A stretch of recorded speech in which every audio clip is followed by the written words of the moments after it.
സ്നേഹം, ദിവ്യസ്നേഹം, സ്നേഹം, ദിവ്യസ്നേഹം. ഈ ലോകത്തിൽ നമ്മുടെ ജീവിതത്തിൽ ഏറ്റവും ശ്രേഷ്ഠമായത് എന്താണ് എന്നറിയാമോ?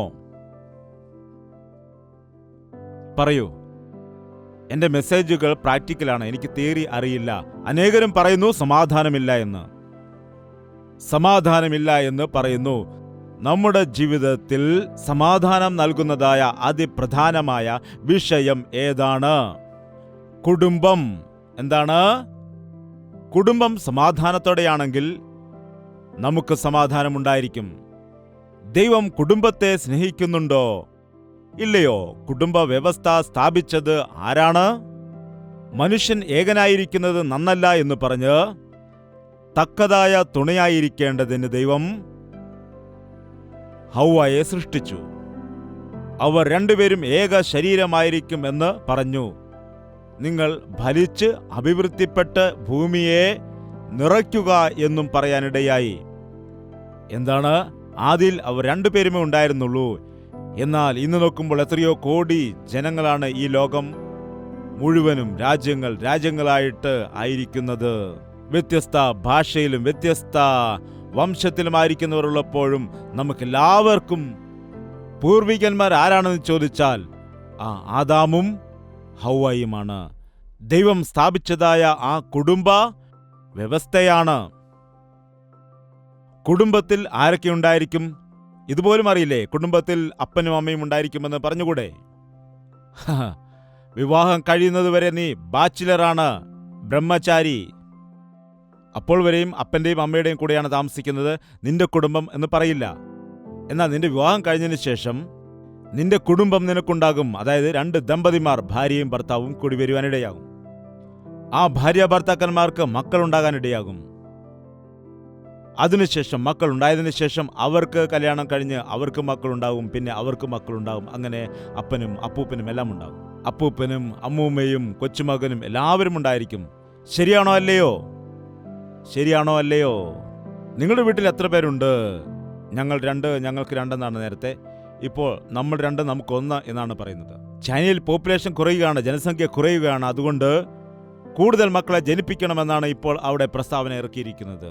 എന്താണ്? മക്കൾ ദൈവത്തിന്റെ ദാനമാണ്. ഉദരഫലം അവന്റെ പ്രതിഫലമാകുന്നു. അതാണ് വചനം പറയുന്നത്. ഇന്ന് കുടുംബത്തിൽ പ്രധാനപ്പെട്ട കുടുംബത്തിന്റെ ഹെഡ്, മുഖ്യമായ ആള് ആരാണെന്ന് ചോദിച്ചാൽ ആരാണ്? അപ്പനാണോ അമ്മയാണോ? ആരാണ്? പറയൂ. ആരാണ്? ഡാഡിന്നോ? കൊള്ളാം, എല്ലാവരും ഇംഗ്ലീഷുകാരാണല്ലോ ഇവിടെ. ആരാണ്? ഡാഡി, പിതാവ്, പപ്പ, അച്ഛൻ. ദയവ് ചെയ്ത് നിങ്ങൾ ഒന്നും വിചാരിക്കരുത്. ഇവിടെ എത്ര പിതാക്കന്മാരുണ്ട്? ഒന്ന് കരമുയർത്താമോ? ഹല്ലേലൂയ! ഒരുപാട് പിതാക്കന്മാരുണ്ട്. നിങ്ങൾ ശ്രദ്ധിക്കണം, പിതാക്കന്മാർ പ്രധാനപ്പെട്ടവരാണ്. പിതാവ് വീട്ടിന് ശിരസ്സായിരിക്കണം. പിതാവ് തൻ്റെ ഉത്തരവാദിത്തങ്ങൾ നിർവഹിക്കുന്നില്ല എങ്കിൽ ആ വീട് ദരിദ്രമായി തീരാനിടയാകും, താറുമാറാകാനിടയാകും. ആ കുടുംബത്തിൽ വളരുന്ന കുട്ടികൾക്ക് അച്ചടക്കം കാണില്ല. ദൈവത്തിൻ്റെ അനുഗ്രഹം ആ കുടുംബത്തിൽ കാണില്ല. ബൈബിളിൽ പുരോഹിതന്മാരുണ്ടായിരിക്കുന്നത് പോലെ പിതാക്കന്മാരെ ആ കുടുംബങ്ങളുടെ പുരോഹിതന്മാരായിട്ടാണ് കണക്കാക്കുന്നത്. പുരോഹിതന്റെ ജോലി എന്താണ്? ദേവാലയത്തിൽ ചെന്നിട്ട് അവിടെ ധൂപം കാട്ടണം. അതുപോലെ പിതാവ് അതിരാവിലെ തന്നെ എഴുന്നേറ്റ് തൻ്റെ കുടുംബത്തിന് വേണ്ടി, മക്കൾക്ക് വേണ്ടി പ്രാർത്ഥിക്കേണ്ടതാണ്. നമുക്കറിയാം, യോബിന് 10 മക്കളുണ്ടായിരുന്നു. അവൻ അതിരാവിലെ തന്നെ എഴുന്നേറ്റിട്ട് അവൻ്റെ എല്ലാ മക്കൾക്കും വേണ്ടി യാഗം കഴിക്കുമായിരുന്നു. എന്നാൽ ഇന്ന് നമ്മൾ അങ്ങനെയൊന്നും ധൂപം കഴിക്കേണ്ട ആവശ്യമില്ല. ദൈവത്തിന് ഇഷ്ടമായ ധൂപം എന്താണെന്ന് വെച്ചാൽ നമ്മുടെ പ്രാർത്ഥനയാണ്. അതിരാവിലെ തന്നെ എഴുന്നേറ്റ് നിന്റെ മക്കൾക്ക് വേണ്ടി പ്രാർത്ഥിക്കേണ്ടതാണ്. ഇവിടെ അതിരാവിലെ തന്നെ ഞാൻ എഴുന്നേറ്റ് പ്രാർത്ഥിക്കുന്നുണ്ട് എന്ന് പറയുന്നവർക്ക് കരമുയർത്താമോ? അതിരാവിലെ പ്രാർത്ഥിക്കുന്നവർ, വലിയ പ്രാർത്ഥന, ചെറിയ പ്രാർത്ഥന, ഉറച്ച പ്രാർത്ഥന, നിശബ്ദമായ പ്രാർത്ഥന, എന്താണ്? എല്ലാവരും പ്രാർത്ഥിക്കുന്നുണ്ട്. വളരെ സന്തോഷം. എത്ര നേരം പ്രാർത്ഥിക്കുന്നുണ്ട്? അതിരാവിലെ ഇരുട്ടുള്ളപ്പോൾ തന്നെ യേശുക്രിസ്തു വിജനമായ സ്ഥലത്തേക്ക് പോയിട്ട് ഏകനായിട്ട് പോയി പ്രാർത്ഥിക്കുമായിരുന്നു. അവൻ ജഡശരീരത്തിലായിരുന്നിട്ടും ദൈവത്തിന്റെ പുത്രനായിരുന്നിട്ടും അവൻ ദൈവമായിരുന്നിട്ടും ജഡശരീരത്തിൽ ആയിരുന്നതുകൊണ്ട് പ്രാർത്ഥിക്കുമായിരുന്നു. കണ്ണുനീരോടുകൂടി അവൻ പ്രാർത്ഥിച്ചിട്ട് ദൈവത്തെ പ്രസാദിപ്പിക്കുമായിരുന്നു. നാം അതിരാവിലെ തന്നെ പ്രാർത്ഥിക്കുകയാണെങ്കിൽ ആ ദിവസം മുഴുവനും നാം ഒരു സിംഹത്തെപ്പോലെ ജീവിക്കുവാനിടയാകും. ആ സിംഹത്തെപ്പോലെയാണെന്ന് പറഞ്ഞാൽ എല്ലാവരെയും പോയി കടിക്കുമെന്നല്ല, ധൈര്യത്തോടെ ആയിരിക്കുമെന്നാണ്. എങ്ങനെയുള്ള സിറ്റുവേഷൻ ഉണ്ടായാലും എങ്ങനെയുള്ള സാഹചര്യങ്ങൾ ഉണ്ടായാലും തന്നെ ഭയപ്പെടില്ല, പിശാചിന് കീഴ്പ്പെടുകയില്ല,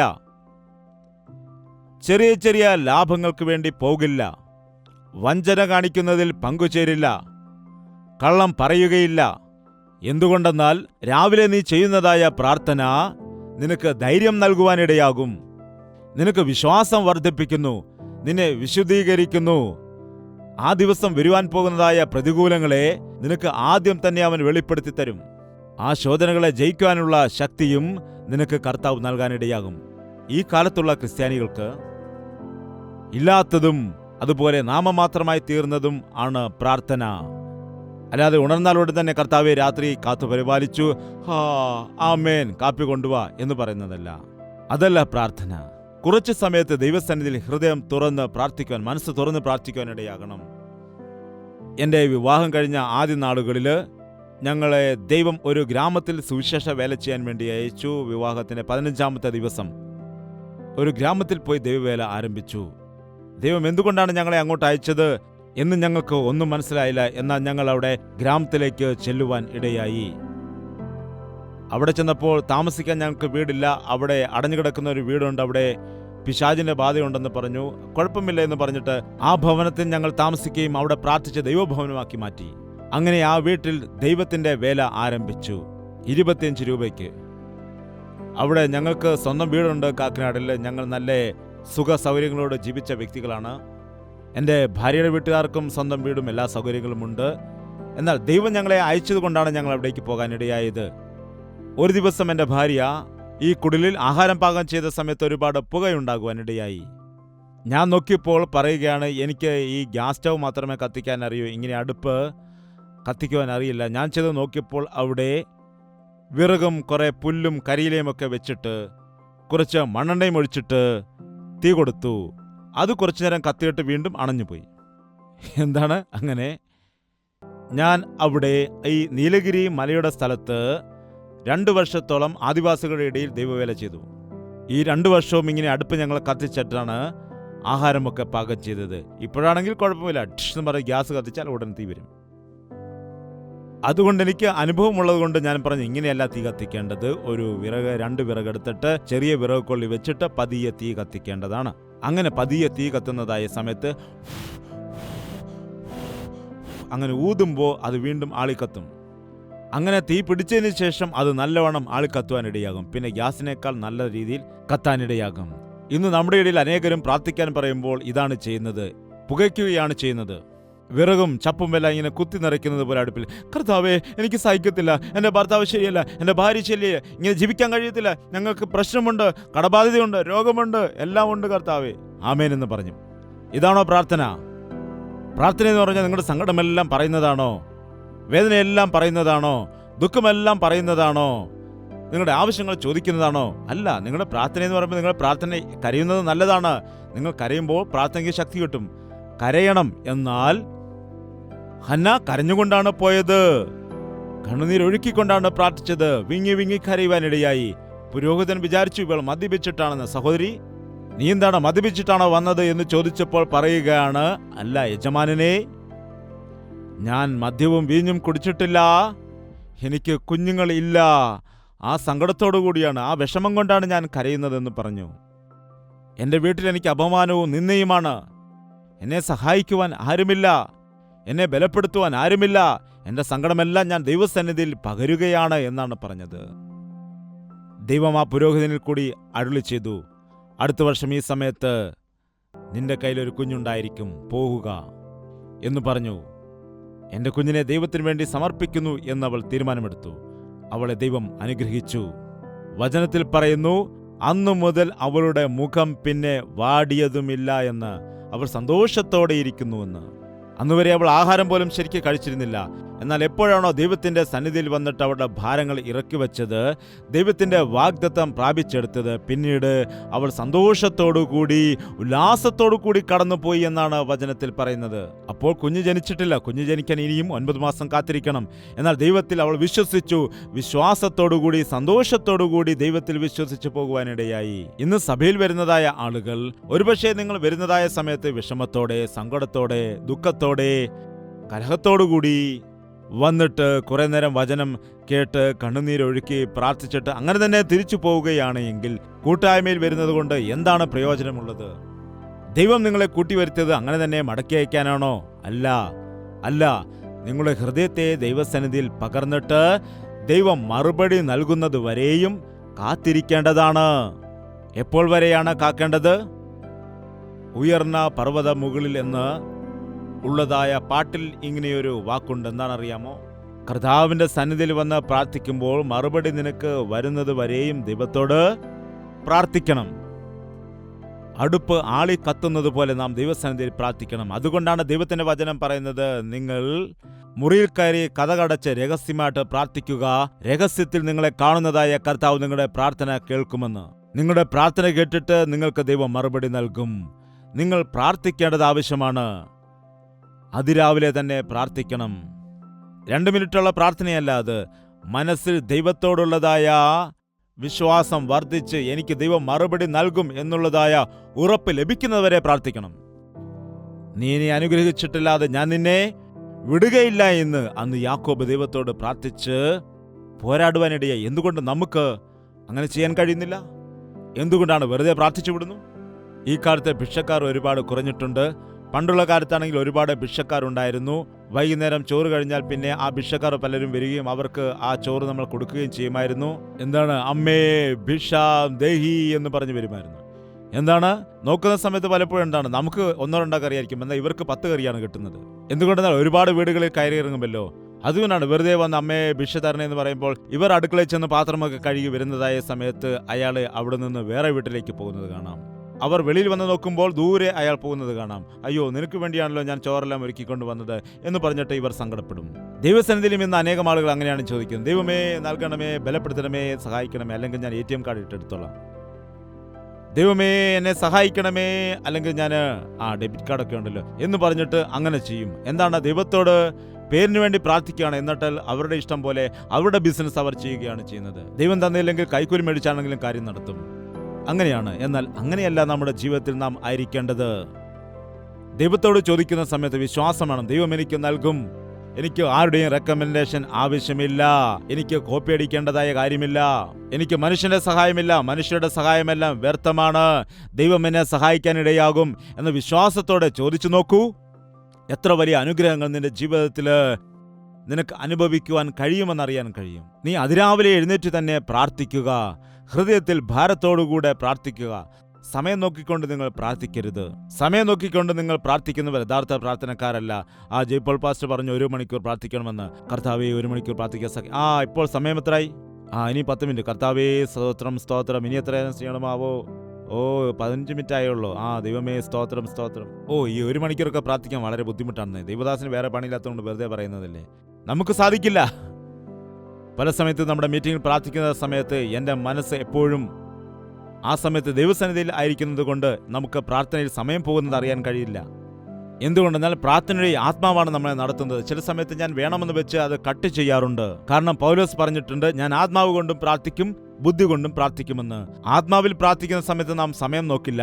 എന്നാൽ നാം ബുദ്ധി കൊണ്ട് പ്രാർത്ഥിക്കുന്ന സമയത്ത് നമ്മുടെ ചുറ്റുപാടും സാഹചര്യങ്ങളും എല്ലാം നാം തിരിച്ചറിയുന്നത് കൊണ്ട് ചില സമയത്ത് നാം പ്രാർത്ഥന നിർത്തേണ്ടി വരും. നിങ്ങൾ അതിരാവിലെ തന്നെ പ്രാർത്ഥിക്കുക. ഇപ്പോൾ അനേകം ആളുകൾക്കും രാവിലെ തന്നെ ഡ്യൂട്ടിക്ക് പോകേണ്ട കാര്യമില്ല. നിങ്ങൾക്ക് പലപ്പോഴും ഒരുപാട് സമയം വീട്ടിൽ പ്രാർത്ഥിക്കേണ്ടതിനായിട്ട് കിട്ടുന്നുണ്ട്. എപ്പോഴാണെങ്കിലും ശരി, നമുക്കിപ്പോൾ 5 മണിക്ക് പോകണമെങ്കിൽ 4 മണിക്ക് തന്നെ എഴുന്നേറ്റ് പ്രാർത്ഥിക്കുക, അല്ലെങ്കിൽ അതിന് മുമ്പ് എഴുന്നേറ്റ് പ്രാർത്ഥിക്കുക. നേരത്തെ കിടന്ന് ഉറങ്ങുക. ഇപ്പോൾ അങ്ങനെ അർദ്ധരാത്രി വരെ ഉറങ്ങത്തില്ല, രാവിലെ എഴുന്നേൽക്കത്തുമില്ല. അമേരിക്കൻ സിസ്റ്റമാണ് ഇപ്പോൾ ഫോളോ ചെയ്യുന്നത്. ഇപ്പോൾ നമ്മുടെ നാട്ടിലും അമേരിക്കൻ ടൈം അനുസരിച്ചാണ് ആളുകൾ ഫോളോ ചെയ്തുകൊണ്ടിരിക്കുന്നത്. പകൽ മുഴുവൻ സുഖമായിട്ട് കിടന്നുറങ്ങും, രാത്രി മുഴുവൻ പിന്നെ അങ്ങോട്ടും ഇങ്ങോട്ടും കറക്കമാണ്. എന്നാൽ അങ്ങനെയല്ല. ദൈവം പറഞ്ഞിരിക്കുന്നത് രാത്രി ഉറങ്ങുവാനും പകൽ ജോലി ചെയ്യുവാനുമാണ്. സമയത്തെ സദ്വിനിയോഗം ചെയ്യുക. നിങ്ങൾ പ്രാർത്ഥിക്കുക. പ്രാർത്ഥിക്കുന്ന സമയത്ത് പിതാവ് പ്രാർത്ഥിക്കുന്ന സമയത്ത് തനിക്ക് വേണ്ടി മാത്രം പ്രാർത്ഥിച്ചാൽ മതിയാകില്ല. പിതാവ് പ്രാർത്ഥിക്കുന്ന സമയം തൻ്റെ ഭാര്യയ്ക്ക് വേണ്ടി പ്രാർത്ഥിക്കേണ്ടതാണ്. കഴിയുമെങ്കിൽ ഭാര്യയോട് ചേർന്ന് പ്രാർത്ഥിക്കേണ്ടതാണ്. മാതാപിതാക്കൾ ഒരുമിച്ച് പ്രാർത്ഥിച്ചാൽ ആ കുടുംബത്തിൽ ഉണ്ടായിരിക്കുന്നതായ മക്കൾ, പഴയകാലത്ത് പറയുമായിരുന്നു, വജ്രങ്ങളെ പോലെയാകുമെന്ന്, മുത്തുകളെ പോലെയാകും. ഞങ്ങളുടെ മക്കൾ ഡയമണ്ടുകളാണെന്നാണ് പറയുന്നത്. എന്നാൽ ഈ കാലത്ത് മക്കൾ എന്താണ് പറയുന്നത്? ഞങ്ങളുടെ മക്കൾ ഒന്നിനും കൊള്ളില്ലാത്തവരാണ് എന്നാണ് പറയുന്നത്. എന്തുകൊണ്ട്? പ്രാർത്ഥിക്കുകയാണെങ്കിൽ ഡയമണ്ടുകളായിട്ട് മാറും, പ്രാർത്ഥിച്ചില്ല എങ്കിൽ ദരിദ്രന്മാരായിട്ട് മാറും. പ്രാർത്ഥിക്കുന്ന മാതാപിതാക്കൾ അനുഗ്രഹിക്കപ്പെട്ട ഉത്തമരായ മക്കളെ ഒരുക്കിയെടുക്കുവാനിടയാകും. പ്രാർത്ഥിക്കുന്ന മാതാപിതാക്കൾ ദൈവത്തിന്റെ കരങ്ങളിൽ ശക്തമായി ഉപയോഗിക്കപ്പെടുന്ന ദൈവദാസന്മാരെ, അവരുടെ മക്കളെ ഒരുക്കുവാനിടയാകും. കുടുംബ വ്യവസ്ഥ തകരുന്നതിന്റെ കാരണം മാതാപിതാക്കൾ ഒരുമിച്ച് പ്രാർത്ഥിക്കാത്തത് കൊണ്ടാണ്. മാതാപിതാക്കൾ മക്കൾക്ക് വേണ്ടി പ്രാർത്ഥിക്കാത്തത് കൊണ്ടാണ്. മാതാപിതാക്കൾ മക്കൾക്ക് വേണ്ടി കണ്ണുനീരൊഴുക്കാത്തത് കൊണ്ടാണ്. എന്നാൽ ഈ കാലത്ത് എങ്ങനെയാണ് അപ്പന്മാർ പറയുന്നത്? എടാ, നിങ്ങളെല്ലാം പോയി പ്രാർത്ഥിക്ക്, എനിക്ക് ക്ഷീണമുണ്ട്, ഞാൻ കിടന്നുറങ്ങട്ടെ എന്ന് പറയും. അമ്മേ പ്രാർത്ഥിക്കാൻ വരുമെന്ന് പറഞ്ഞാൽ എനിക്ക് അടുക്കളയിൽ ഒത്തിരി പണിയുണ്ട്, നിങ്ങൾ പോയി പ്രാർത്ഥിക്കൂ എന്ന് പറഞ്ഞിട്ട്. അങ്ങനെയല്ല ചെയ്യേണ്ടത്. നിങ്ങൾക്ക് മറ്റെല്ലാത്തിനും സമയമുണ്ട്, എന്തുകൊണ്ട് പ്രാർത്ഥിക്കാൻ സമയമില്ല? പ്രാർത്ഥനയ്ക്ക് നമ്മുടെ ജീവിതത്തിൽ നാം വില കൊടുക്കുന്നതായ സമയത്ത്, പ്രാർത്ഥനയുടെ ശ്രേഷ്ഠത നമ്മുടെ ജീവിതത്തിൽ അനുഭവിച്ചറിയുന്നതായ സമയത്ത്, നമ്മുടെ ജീവിതത്തിൽ നാം പ്രാർത്ഥനയ്ക്ക് സമയം കൊടുക്കുവാനിടയാകും. നാം ചിന്തിക്കുന്നു പണമുണ്ടെങ്കിൽ എന്തും നേടിയെടുക്കാൻ കഴിയും. ഞാൻ ചിന്തിക്കുന്നു പ്രാർത്ഥിക്കുകയാണെങ്കിൽ എന്തും നേടിയെടുക്കാൻ കഴിയുമെന്ന്. ഇത്രമാത്രം TV പ്രോഗ്രാമുകൾ നമ്മൾ ചെയ്യുന്നുവെങ്കിൽ, ഇത്രമാത്രം കാര്യപരിപാടികൾ, നമ്മുടെ പലവിധമായ ശുശ്രൂഷകളും നാം ചെയ്യുന്നുണ്ട് എങ്കിൽ, അതിൻ്റെ എല്ലാം അടിസ്ഥാനം ഞങ്ങളുടെ കയ്യിൽ പണമുണ്ടെന്നല്ല അതിൻ്റെ അർത്ഥം. ഞങ്ങളുടെ കയ്യിൽ പണമല്ല ഉള്ളത്. ഞങ്ങൾക്ക് വേണ്ടി ശുശ്രൂഷ ചെയ്യുമ്പോൾ ഞങ്ങൾക്ക് വേണ്ടി ഉപവസിച്ച് പ്രാർത്ഥിക്കുന്നതായ ജനമുണ്ട്. മീറ്റിംഗ് നടക്കുമ്പോൾ വീട്ടിലിരിക്കുന്ന ആളുകളോട് ഞാൻ പറയാറുണ്ട്, നിങ്ങൾ വീട്ടിലിരുന്ന് 3 മണിക്കൂർ പ്രാർത്ഥിക്കണം. എല്ലാവരും പ്രാർത്ഥിക്കില്ല, എന്നാൽ ചില ആളുകൾ പ്രാർത്ഥിക്കും. പ്രാർത്ഥിക്കുന്ന ആളുകളെ സപ്പോർട്ട് ചെയ്തുകൊണ്ട് അവരെ ഒരുക്കുകയാണ്, അവരോട് പറയുകയാണ് നമ്മുടെ ഉത്തരവാദിത്വം. നമ്മുടെ ജീവിതത്തിൽ പ്രാർത്ഥനയിൽ കൂടി ഒരുപാട് കാര്യങ്ങൾ സാധിച്ചെടുക്കുവാൻ കഴിയും. നിങ്ങളുടെ വീട്ടിൽ നിങ്ങൾ ശീലമാക്കൂ. പിതാക്കന്മാരെ, നിങ്ങളുടെ കുടുംബം അനുഗ്രഹിക്കപ്പെട്ട കുടുംബമായി മാറണമെങ്കിൽ, നിങ്ങളുടെ മക്കൾ യോഗ്യതയുള്ളവരായി മാറണമെങ്കിൽ, നിങ്ങളുടെ മക്കളുടെ മേൽ ദൈവത്തിന്റെ അനുഗ്രഹം ഉണ്ടാകണമെങ്കിൽ, നിങ്ങൾ അതിരാവിലെ തന്നെ എഴുന്നേറ്റ് ദൈവത്തോട് പ്രാർത്ഥിക്കുക, അപേക്ഷിക്കുക. പ്രിയ മാതാവേ, നിങ്ങൾ അതിരാവിലെ തന്നെ എഴുന്നേറ്റിട്ട് നിങ്ങളുടെ മക്കൾക്ക് വേണ്ടി ദൈവത്തോട് പ്രാർത്ഥിക്കുക. ഒരു മാതാവിന്റെ പ്രാർത്ഥന എത്ര അനുഗ്രഹമാണെന്നറിയാമോ? ഹന്ന തന്റെ പൈതലായ ശമൂവേലിന് വേണ്ടി ദൈവത്തോട് പ്രാർത്ഥിച്ചു. അവൻ എത്ര വലിയ പ്രവാചകനായി മാറി എന്ന് നമുക്കറിയാമല്ലോ. അതുപോലെ തന്നെ ദാവീദിന്റെ മാതാവും ഒരുപാട് പ്രാർത്ഥിക്കുന്ന സ്ത്രീയായിരുന്നു. ആ അമ്മയുടെ പ്രാർത്ഥന കാരണമാണ് ദാവീദ് അത്ര വലിയ അനുഗ്രഹിക്കപ്പെട്ട വ്യക്തിയായിട്ട് മാറുവാനിടയായത്. അതുപോലെ നാം ശ്രദ്ധിക്കുമ്പോൾ മോശയുടെ മാതാവ് ഒരുപാട് പ്രാർത്ഥിക്കുന്ന സ്ത്രീയായിരുന്നു. ആ മോശയെ വെള്ളത്തിൽ ഉപേക്ഷിച്ച് കളഞ്ഞ സമയത്തും മാതാവിന്റെ പ്രാർത്ഥന കൊണ്ടാണ് മോശ രക്ഷപ്പെട്ട് വലിയൊരു മനുഷ്യനായിട്ട് തീരുവാനിടയായത്, അനുഗ്രഹിക്കപ്പെട്ടത്.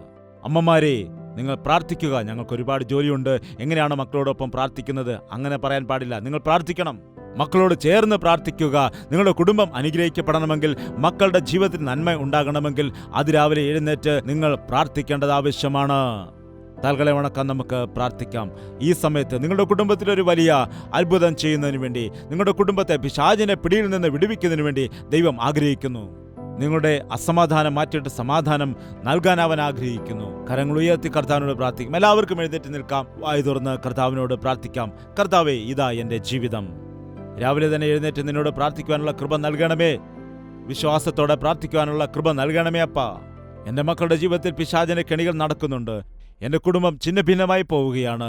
എന്നെ സഹായിക്കണമേ കർത്താവേ. സാമ്പത്തിക പ്രശ്നങ്ങളുണ്ട് കർത്താവേ. എപ്പോഴും കുടുംബത്തിൽ സമാധാനമില്ലാത്ത വഴക്കിന്റെയും കലഹത്തിന്റെയും അവസ്ഥയാകുന്നപ്പാ. സ്വസ്ഥതയില്ല കർത്താവേ. നീ എൻ്റെ ഭവനത്തിലേക്ക് വരണമേ, എൻ്റെ ഗൃഹത്തിലേക്ക് വരണമേ. അന്ന് നീ സഖായുടെ ഭവനത്തിൽ പോയി അവനെ അനുഗ്രഹിച്ചതുപോലെ എന്നെയും നീ അനുഗ്രഹിക്കുമാറാകണമേ. എൻ്റെ കുടുംബത്തിലെ എല്ലാ തടസ്സങ്ങളെയും മാറ്റിക്കൊണ്ട് ഇന്ന് ഈ കുടുംബത്തിന് രക്ഷ വന്നിരിക്കുന്നു എന്നുള്ള വാഗ്ദത്തം എൻ്റെ കുടുംബത്തിന് നൽകണമേ എന്ന് വായി തുറന്ന എല്ലാ വ്യക്തികൾക്കും പ്രാർത്ഥിക്കാം. പ്രാർത്ഥന. പരിശുദ്ധനായ സ്നേഹമുള്ള പിതാവേ, ഒരിക്കൽ കൂടി ഞങ്ങളെ നീ ദർശിക്കണമേ. ഏത് പിതാവാണ് വേദനിക്കുന്നത്? ആരുടെ ഹൃദയത്തിലാണ് ദുഃഖമുള്ളത്, ഭാരം ഉള്ളത്? ജീവിതത്തിൽ പലവിധമായ പ്രതിസന്ധിയിൽ കൂടി കടന്നു പോകുന്ന എല്ലാവരുടെയും ജീവിതത്തിൽ വലിയ വിടുതൽ നൽകണമേ അപ്പാ. മദ്യപിക്കുന്ന ശീലമുള്ള പിതാക്കന്മാർ ഇവിടെ ഉണ്ടെങ്കിൽ നസ്രയനായ യേശുക്രിസ്തുവിന്റെ നാമത്തിൽ അവർക്ക് വിടുതൽ നൽകുമാറാകണമേ അപ്പാ. സ്വയം നാശത്തിലേക്ക് പോയിക്കൊണ്ട് തങ്ങളുടെ കുടുംബത്തെ നശിപ്പിക്കുന്ന ആരെങ്കിലും ഇവിടെ ഉണ്ട് എങ്കിൽ ഈ സമയം പ്രാർത്ഥിക്കുമ്പോൾ തന്നെ അവരുടെ ജീവിതത്തിൽ വലിയ മാറ്റം നീ കൊണ്ടുവരണമേ. അവരുടെ ഹൃദയത്തിൽ വലിയ പശ്ചാത്താപം ഉണ്ടാക്കണമേ അപ്പാ. അവർ ഇഷ്ടപ്പെടുന്നതായ ആ പാപത്തെ വെറുക്കുവാനുള്ള പുതിയ മനസ്സവർക്ക് കൊടുക്കണമേ.